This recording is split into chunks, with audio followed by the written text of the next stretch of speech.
Now I am going to explain uniform motion in a straight line. इसमें जो particle है वो motion कैसा करेगा, uniform motion in a straight line में। ठीक है, if an object is uniform velocity then it undergoes equal displacement in equal interval of time. कोई पार्टिकल है या ऑब्जेक्ट है वो यूनिफॉर्म वेलोसिटी में है, देन इट अंडरगोज क्या करेगा, equal displacement in equal interval of time में कवर करेगा। ठीक है, जैसे ये पॉइंट ओरिजिन है, यहाँ ओरिजिन पर कोई पार्टिकल रेस्ट पोजीशन में है, उस समय टाइम क्या होगा, ज़ीरो होगा। और पार्टिकल्स मोशन करता है सपोज दैट ए पे, उसके बाद बी पे। ठीक है, तो पार्टिकल ए से बी तक पहुँचने में ये जो डिस्प्लेसमेंट कवर करेगा वो x1 है, और ए टू बी में डिस्प्लेसमेंट x2 है। यहाँ टाइम t1 लग रहा है और यहाँ टाइम इसका t2 हो रहा है। ठीक है, तो be consider an object and uniform motion along a straight line O X. ठीक है, तो कोई ऑब्जेक्ट है जो यूनिफॉर्म मोशन कर रहा है along a straight line O X. O X क्या है, straight line with uniform velocity. यहाँ वेलोसिटी इसकी क्या है, वेलोसिटी क्या है, पार्टिकल जो मूव कर रहा है विद यूनिफॉर्म स्पीड से, यानी स्पीड नहीं, वेलोसिटी से। वेलोसिटी कैसी है, यूनिफॉर्म, यूनिफॉर्म वेलोसिटी। तो जो ऑब्जेक्ट हमारा यूनिफॉर्म वेलोसिटी से ये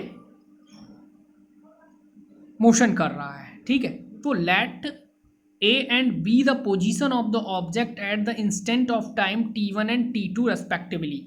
किसी इंस्टेंट पर जो ऑब्जेक्ट की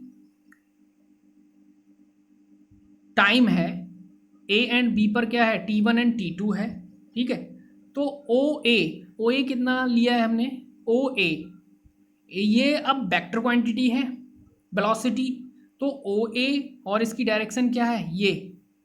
ठीक है, अलोंग द स्ट्रेट लाइन, तो ओ ए वेक्टर क्वांटिटी है, तो x1 क्योंकि डिस्प्लेसमेंट है x1, और डिस्प्लेसमेंट कैसा है, वेक्टर क्वांटिटी है, इसीलिए हम इसके ऊपर वेक्टर का साइन लगाएंगे।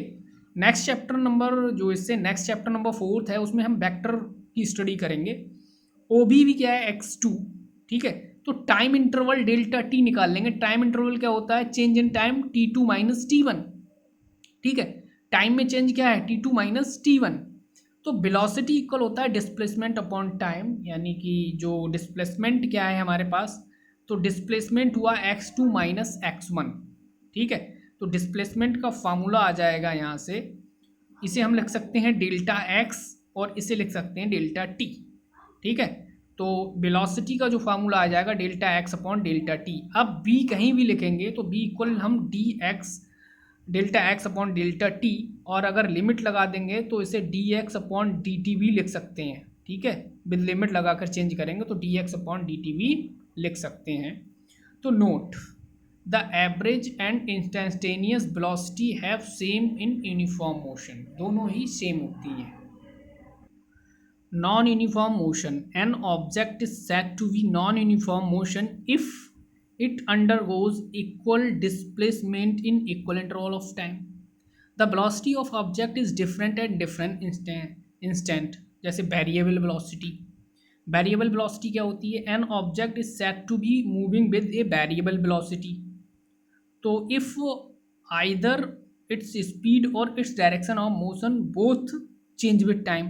तो वेरिएबल वेलोसिटी में क्या होता है, इसकी डायरेक्शन ऑफ मोशन और स्पीड, यानी ठीक है जो वेलोसिटी है दोनों ही चेंज होती हैं। ठीक है, तो वेरिएबल वेलोसिटी कहलाती है। नेक्स्ट है हमारे पास average velocity. The object will cover the same displacement, जो ऑब्जेक्ट है will cover the same displacement in a given interval of time as it does with its actual variable velocity during the given interval of time। तो average velocity का mainly formula आप देख लो, यहाँ से ही पता निकाल लेंगे कि एवरेज वेलोसिटी है क्या। तो average velocity equal delta X upon delta T.